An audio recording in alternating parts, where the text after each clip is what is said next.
Assalamualaikum warahmatullahi wabarakatuh. Selamat malam, Bapak Ibu sekalian. Izin mempresentasikan studi kasus kami tentang subscription based service company, apply increase DM in customer churn, prediction using logistic registration.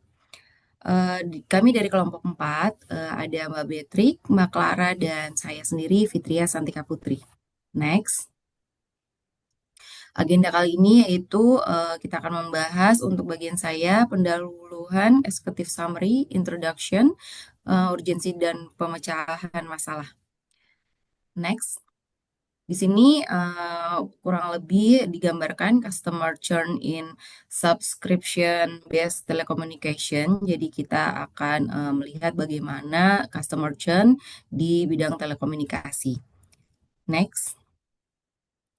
Sedikit ada video yang kita akan tayangkan.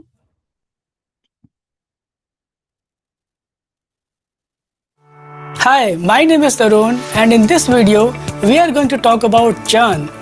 Where most of us manifest buttery dreams on hearing the word churn, New Yorker Magazine or any other subscription-based business dreads it.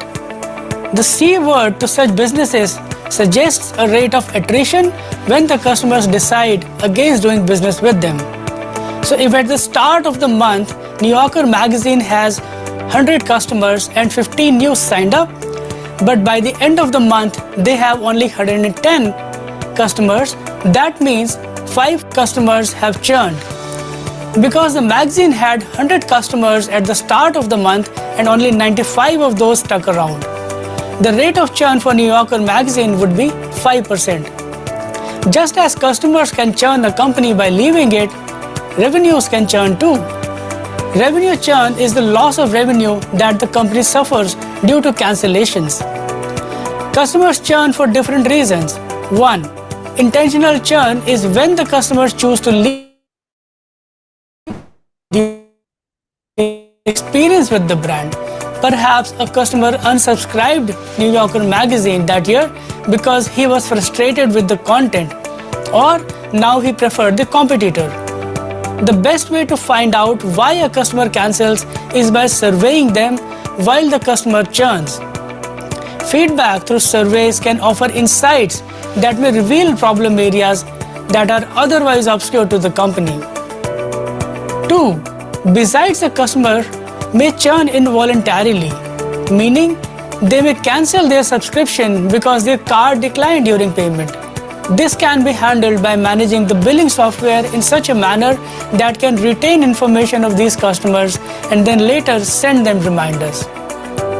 Subscription billing software and feedback can help keep the churn rate in check. Let us know in comments about your experience with exploring churn. Give us a like if you found this useful and subscribe to our channel for more videos. Thank you for watching. Data Science Dojo. Data science for everyone.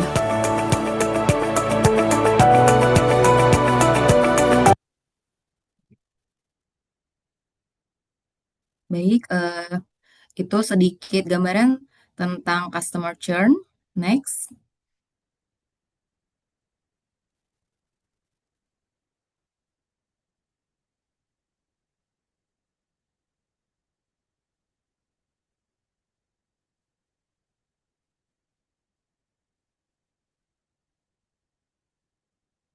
Baik, di sini kelompok kami akan sedikit menjelaskan latar belakang. Kita akan membahas customer churn pada telecommunication. Pertama, dalam ekosistem layanan digital yang kompetitif, customer churn atau keputusan pelanggan untuk menghentikan hubungan dengan perusahaan merupakan matriks kritis yang mencerminkan kesehatan operasional dan kepuasan pelanggan. Dataset yang digunakan dalam studi ini merepresentasikan kompleksitas interaksi pelanggan, mulai dari pola penggunaan hingga kepatuhan finansial. Berdasarkan survei terbaru APJII 2024, penetrasi internet di Indonesia telah mencapai 79,5% yang memicu persaingan ketat antara penyedia layanan. Dalam kondisi pasar yang jenuh ini, customer churn, yaitu beralihnya pelanggan ke kompetitor, menjadi ancaman langsung terhadap profitabilitas. Studi oleh Otiso 2024 menekankan bahwa perusahaan yang berhasil mengurangi tingkat churn sebesar 5% dapat meningkatkan keuntungan secara drastis antara 25% hingga 95% karena biaya akuisisi pelanggan baru saat ini mencapai 5 hingga 25 kali lebih mahal dibandingkan biaya retensi pelanggan lama. Diambil dari MDPI 2024. Next. What is customer churn? Kita akan lebih mengenal apakah itu customer churn, yaitu merupakan kondisi pelanggan berhenti menggunakan layanan atau produk dari sebuah perusahaan dengan alasan tertentu dalam periode waktu tertentu. Dalam dunia bisnis, customer churn prediction menjadi hal yang krusial dan topik penelitian yang kritis di bidang bisnis analitik dan manajemen hubungan pelanggan (CRM) karena berperan langsung terhadap profitabilitas dan nilai pelanggan. Dalam ekosistem layanan digital yang kompetitif, customer churn atau keputusan pelanggan untuk menghentikan hubungan dengan perusahaan merupakan matriks kritis yang mencerminkan kesehatan operasional dan kepuasan pelanggan. Dataset yang digunakan dalam studi ini merepresentasikan kompleksitas interaksi pelanggan, mulai dari pola penggunaan hingga kepatuhan finansial. Next. Analisis teknis di sini, salah satu hambatan utama dalam pemodelan prediktif adalah integritas data, khususnya mengenai bagaimana membedakan antara data yang hilang secara teknis dengan nilai yang memiliki makna domain bisnis tertentu. Metodologi meliputi fase business understanding, data preparation, modeling evaluation, hingga deployment. Penelitian ini menggunakan kerangka kerja CRISP-DM, Cross Industry Standard Process for Data Mining, dengan pendekatan analitik sebagai berikut. Menggunakan dataset sebanyak 64.374 data pelanggan dengan 12 atribut, algoritma yang digunakan di sini menggunakan algoritma logistik regression (LR) karena memiliki tingkat interpretabilitas yang tinggi untuk kebutuhan bisnis. Sedikit gambaran problem formulation, perusahaan layanan digital atau telekomunikasi menghadapi tingkat customer churn yang tinggi. Perusahaan kehilangan pelanggan, memberikan efek menurunkan pendapatan dan meningkatkan biaya akuisisi pelanggan baru. Perusahaan seringkali belum memahami faktor-faktor utama yang menyebabkan pelanggan berlangganan.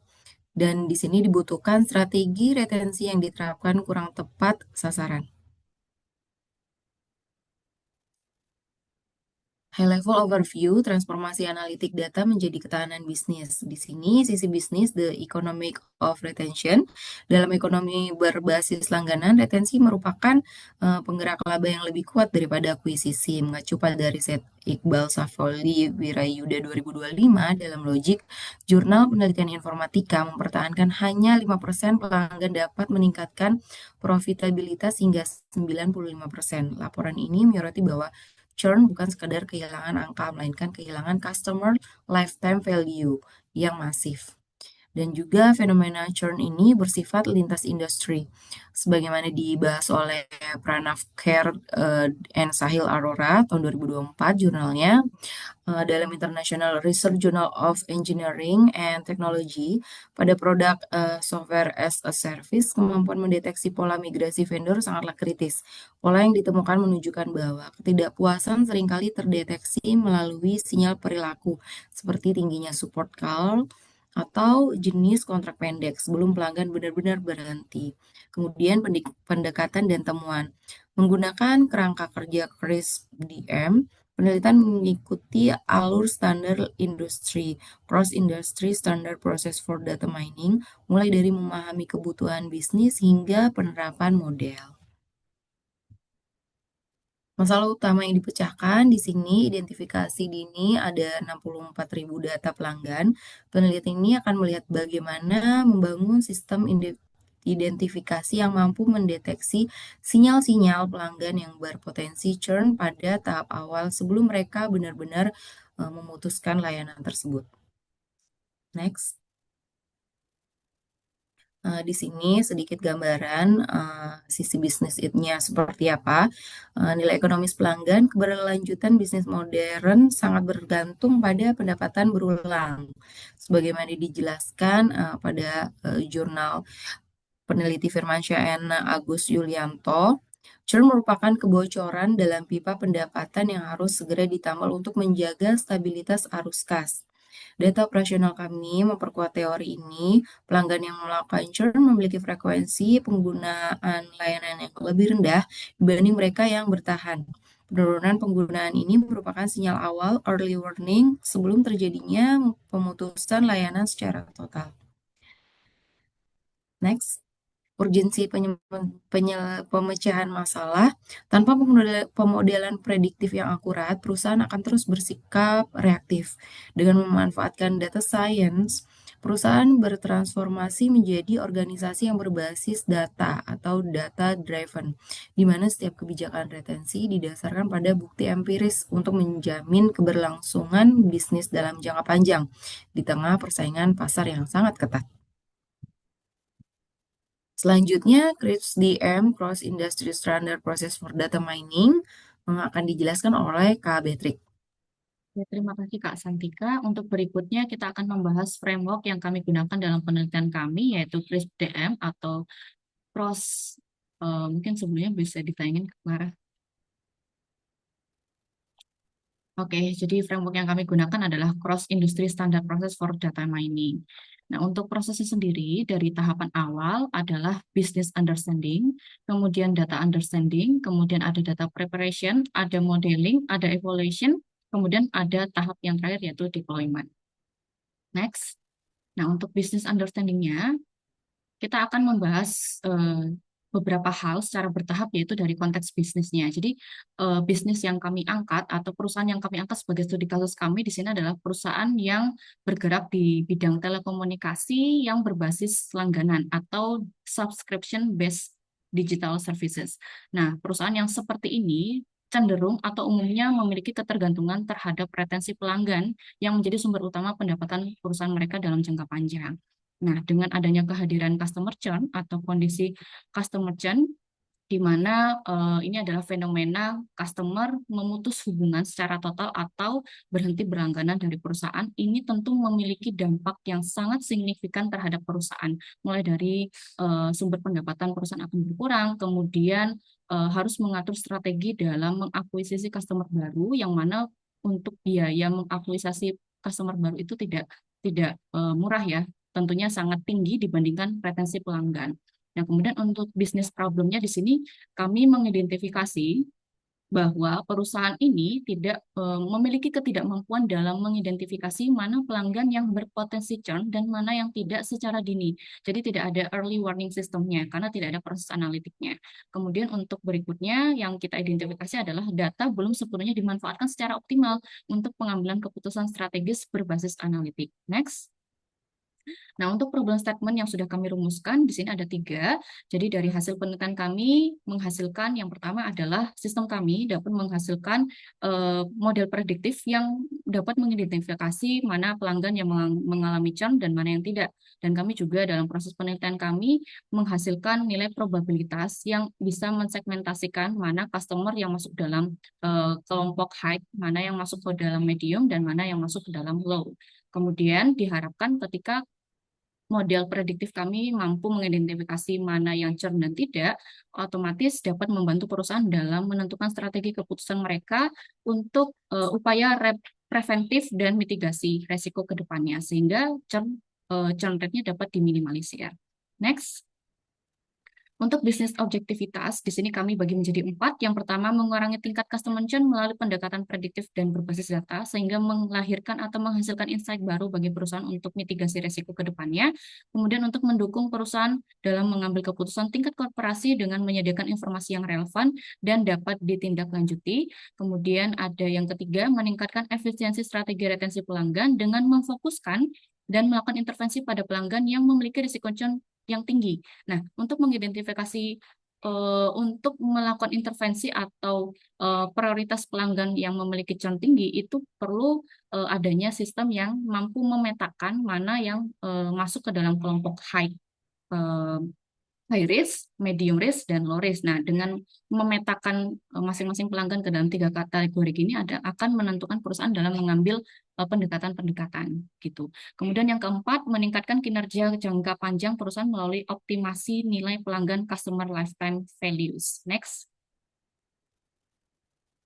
Berikutnya, untuk analitik objektifnya kami bagi menjadi 4 juga. Yang pertama, menganalisis pola customer dan karakteristik pelanggan yang berkaitan dengan churn, kemudian mengembangkan model untuk mengklasifikasi churn yes or not, kemudian mengidentifikasi fitur-fitur atau atribut-atribut yang memiliki parameter utama yang berkontribusi terhadap churn, dan yang terakhir adalah mengevaluasi performa model menggunakan metrik evaluasi.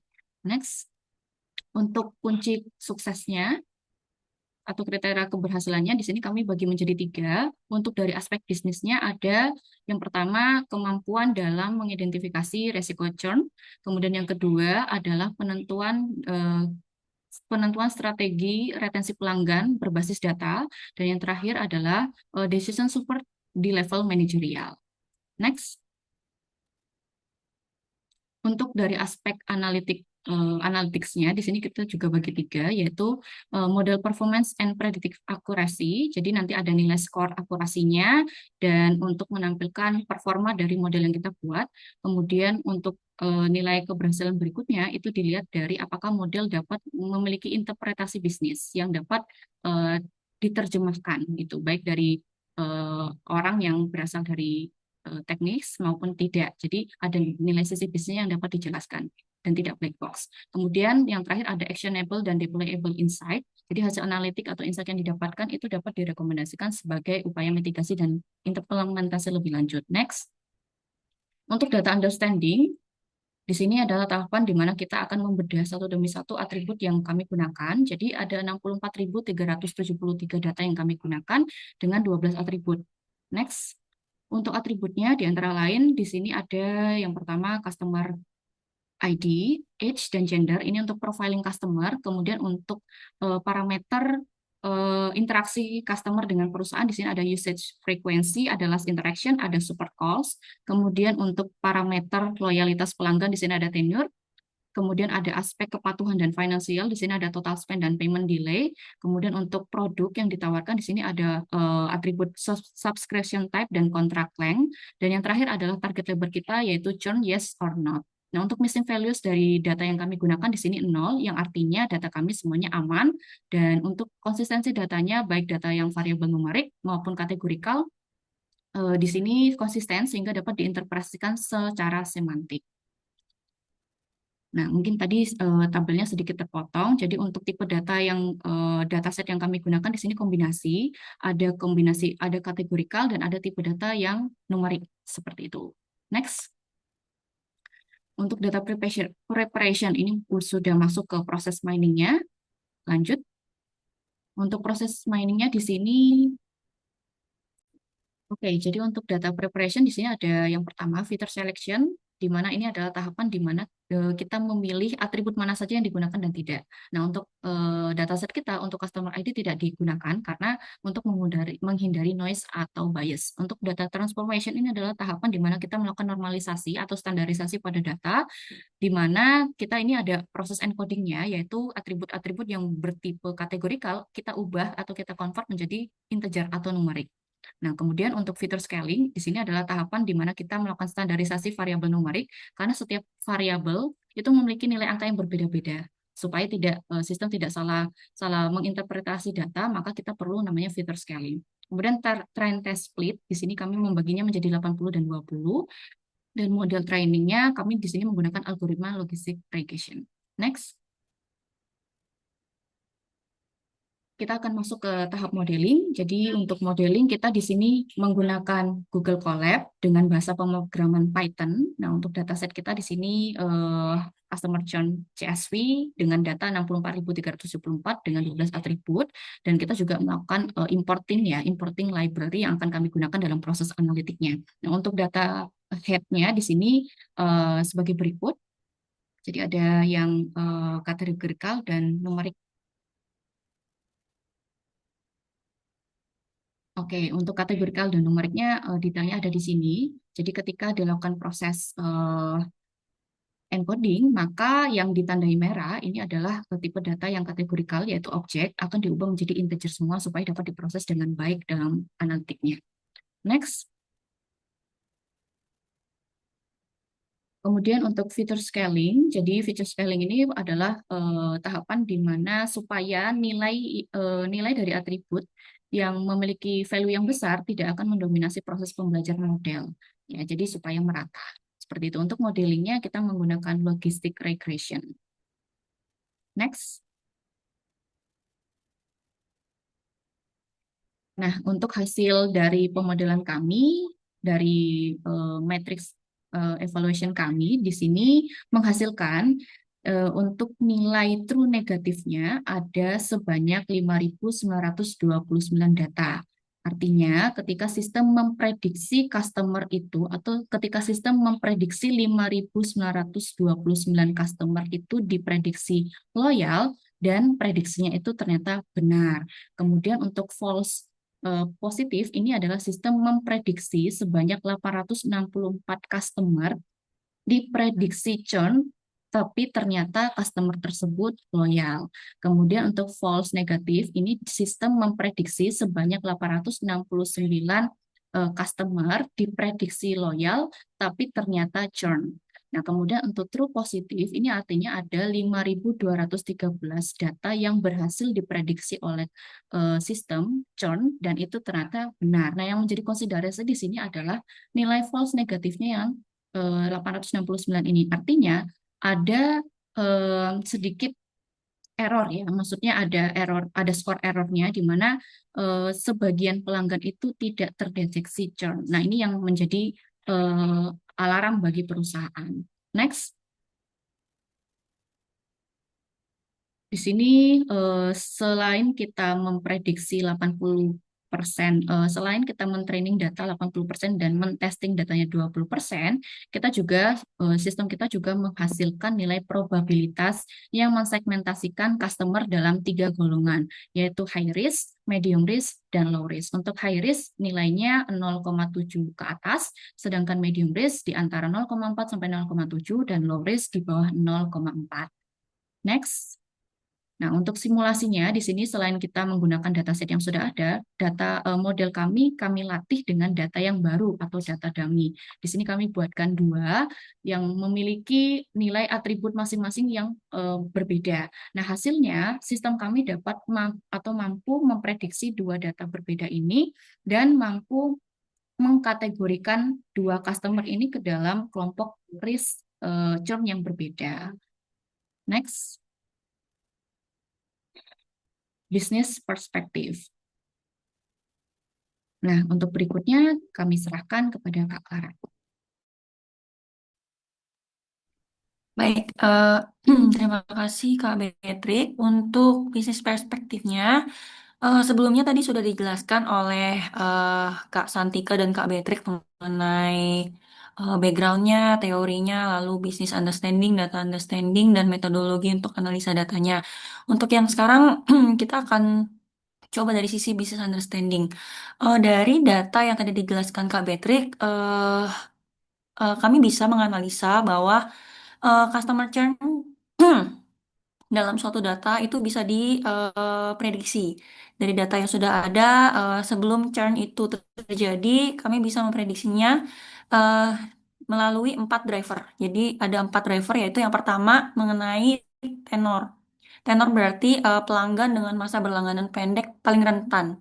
Lalu yang kedua, usage frequency. Jadi jika tidak adanya aktivitas atau aktivitasnya berkurang, merupakan indikator juga, salah satu indikator atau salah satu driver yang menentukan bahwa customer ini kemungkinan akan churn. Lalu yang ketiga yaitu support calls.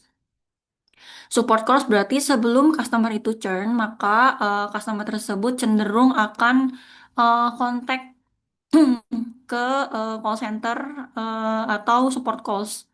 Lalu yang keempat yaitu payment delay. Jadi dalam data yang kami telaah, adanya cenderung kelambanan finansial, kelambanan pembayaran Sehingga dalam data yang kita lihat bahwa ini mencerminkan tingkat komitmen yang rendah, sehingga untuk data yang kita analisa, setiap customer yang cenderung akan churn atau yang bahkan sudah churn itu payment delay-nya meningkat. Oke, lalu yang ketiga, kita harus beralih dari pendekatan reaktif menjadi sistem peringatan dini, early warning system yang proaktif. Dengan mengelompokkan pelanggan ke dalam kategori risiko yang tinggi, yang tadi sudah dijelaskan Kak Beatrice, high risk, medium risk, dan juga yang low risk, berdasarkan skor yang sudah ditentukan dari 4 driver ini, dari tenor, usage frequency, support calls, dan payment delay, kita dapat menerapkan intervensi yang tepat sasaran untuk menyelamatkan pendapatan sebelum customer benar-benar meninggalkan menggunakan layanan kita atau churn-nya. Nextnya, oke, mungkin kita jelaskan dulu untuk yang pertama mengenai tenor atau juga by monthly contract length. Jadi dari data yang sudah dicek, sudah dianalisa, terdapat korelasi terbalik secara langsung antara masa berlangganan dan probabilitas churn. Fase awal berlangganan merupakan periode penentu berhasil atau gagal di mana pelanggan menilai apakah nilai layanan sesuai dengan ekspektasi mereka. Upaya retensi harus dilakukan sejak awal.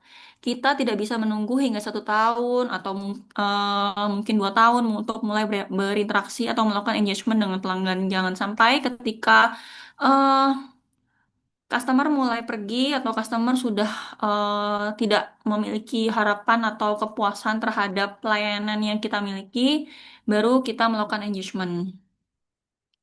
Jadi dari visual BI ini kita bisa melihat bahwa untuk kontrak length churn-nya cenderung lebih tinggi untuk yang monthly. Seperti itu. Nah, lalu yang kedua, dari sisi driver yang kedua adalah mengenai usage frequency. Kalau tadi sudah kita bicarakan mengenai tenor, yang kedua kita membicarakan mengenai usage. Dari data yang sudah dianalisa dan dijelaskan oleh Kak Betrik tadi, kita juga sudah mencoba untuk memvisualisasikannya di BI dan terbukti dari visual BI yang kita lihat, jika churn-nya no atau customer itu belum churn, usage-nya cenderung lebih tinggi. Sedangkan jika customernya churn, usage-nya lebih rendah. Nah, ketika usage menurun, maka risiko untuk churn-nya semakin meningkat. Karena secara tidak langsung, activity-nya berkurang, atau mungkin pelanggan juga sudah mulai bosan atau tidak terlihat menggunakan layanan kita. Menjadi salah satu sistem atau signal alert gitu, supaya dari kita tuh harus meresponi terhadap hal tersebut. Sehingga salah satu driver yang kita tentukan adalah mengenai usage. Oke, ini untuk driver yang kedua. Lalu driver yang ketiga, kita coba visualisasikan untuk dari sisi support calls-nya. Driver yang ketiga, nah kadang terlihat seperti engagement, tapi dari dataset yang dianalisa menunjukkan bahwa support calls yang tinggi cenderung memiliki customer yang churn. Eh, Kalau yang kita lihat dari data yang dianalisa bahwa untuk customer yang churn, cenderung support cost-nya tinggi, sehingga sebelum mereka benar-benar tidak puas atau meninggalkan layanan, customer cenderung akan telepon ke call center atau ke layanan pelanggan. Dan cenderung ketika kita lihat datanya, fresh-nya lebih tinggi dibanding yang churn. Ini membuktikan bukti yang ketiga bahwa eh, support cost menjadi indikator utama dari 4 driver juga yang menentukan bahwa customer puas atau tidak dengan layanan yang ada. Oke, yang keempat, yang terakhir di sini dari 4 driver, yang keempat adalah payment delay. Payment delay adalah kontributor major dalam early warning signal customer churn. Payment delay juga yang sangat menentukan dalam sumber pendapatan perusahaan yang tadi juga sudah dijelaskan Kak Betrik bahwa eh, cukup hal yang sangat-sangat penting dalam penanganan customer churn, karena kondisi inilah yang menentukan bahwa customer itu churn atau tidak. Kalau kita lihat dari visualisasi BI yang sudah kami buat, customer churn yang customer yang yes churn, payment delay-nya pasti lebih tinggi, jauh bahkan jauh lebih tinggi daripada customer yang tidak churn. Ini menunjukkan bahwa data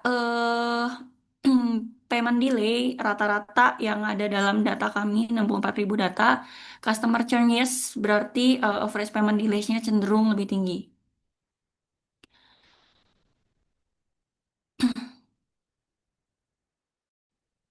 Oke, dari 4 driver yang tadi dijelaskan, cara summary kami dapat menangkap bahwa ketika tenornya rendah, maka termasuk ke dalam resiko untuk customer churn. Lalu jika ini maksudnya tenornya pendek, ya. Lalu yang usage, kalau misalnya usage-nya juga rendah, maka resiko untuk churn-nya juga tinggi. Lalu jika support cost-nya tinggi, artinya terdapat isu, terdapat permasalahan, terdapat support yang harus diresponi oleh perusahaan atau call center, itu juga merupakan salah satu indikator bagaimana customer itu tidak puas dengan layanan dan terdapat masalah sehingga masuk ke dalam resiko yang tinggi juga. Lalu ketika paymentnya delay lama lebih tinggi dibanding customer-customer lain, itu menunjukkan bahwa customer itu mungkin kurang puas dengan layanan dan tidak aktif untuk bisa mau terhadap layanan yang diberikan. Sehingga kita masukkan ke dalam high risk. Ini adalah 4 driver yang kita temukan dalam analisa data yang tadi dilakukan oleh Kak Betrik. Oke, secara bucket risk, yang tadi juga sudah dijelaskan ya sebelumnya bahwa kita mengelompokkan risk bucket menjadi 3, yaitu low risk, medium risk, dan high risk. Nah, dari hasil analisa menunjukkan bahwa high risk bucket menangkap kejadian churn yang dominan pada historical data. Ini menunjukkan bahwa segmentasi adalah alat yang tepat untuk alokasi resource. Nah, ini untuk secara bucketnya high risk, berarti ini secara respon kita harus seperti apa ketika customer itu masuk ke dalam bucket high risk. Intervensi harus dilakukan. Jadi harus dilakukan pendekatan langsung dan intensif untuk menyelesaikan risiko atau hambatan finansial. Atau bisa juga tawarkan skema yang lebih fleksibel atau promo atau dukungan yang dipercepat. High risk ini berarti dari perusahaan atau layanan harus segera meresponi apa yang menjadi kendala dalam pemakaian si customer, menanyakan bagaimana si customer ini berkendala, apakah karena layanannya tidak puas atau mungkin finansialnya yang mungkin tidak mencukupi atau mungkin kemahalan seperti itu. Jadi kita harus intervensi segera, menganalisa segera apa penyebab customer ini tidak puas dengan layanan sehingga masuk ke dalam kategori high risk. Lalu yang kedua, medium risk. Medium risk ini tindakan yang harus dilakukan yaitu monitoring dan nurturing. Fokus pada peningkatan engagement. Kirim pengingat nilai, tutorial atau dorongan penggunaan untuk mencegah pelanggan bergeser ke kategori risiko tinggi. Jadi mungkin bisa dilakukan engagement seperti kirim email tentang promosi atau dan lain sebagainya. Kalau yang low risk, ini juga pemeliharaan dan pertumbuhan. Jadi kita harus melanjutkan pembangunan hubungan dengan pelanggan, harus maintain relationship yang sudah berjalan dengan baik. Kalau low risk berarti pelanggan cenderung masih cukup puas dengan yang diberikan layanannya. Kita harus semakin bisa mengembangkan nilai, jangan stuck di situ saja, tapi bisa memberikan kira-kira apa yang bisa menjadi inovasi-inovasi ke depannya, lalu peluang upselling dan juga cross-selling. Addressing root cause service dan financial intervention. Mungkin dari sisi customer churn itu mungkin bisa disebabkan oleh dua ya. Yang pertama terkait dengan ketidakpuasan dari sisi servisnya atau dari sisi finansial. Nah, untuk yang high risk mungkin bisa dicek nih untuk interventionnya apa yang harus dilakukan. Apakah customer sisi pelanggan atau pengguna layanan ini tidak puas dengan servisnya atau ada yang tidak cocok dari servisnya atau even yang kedua dari sisi finansial, apakah kemahalan dirasa dari subscription yang dia subscribe itu kemahalan atau tidak sesuai dengan ekspektasi, misalnya harganya dan value-nya itu tidak sebanding.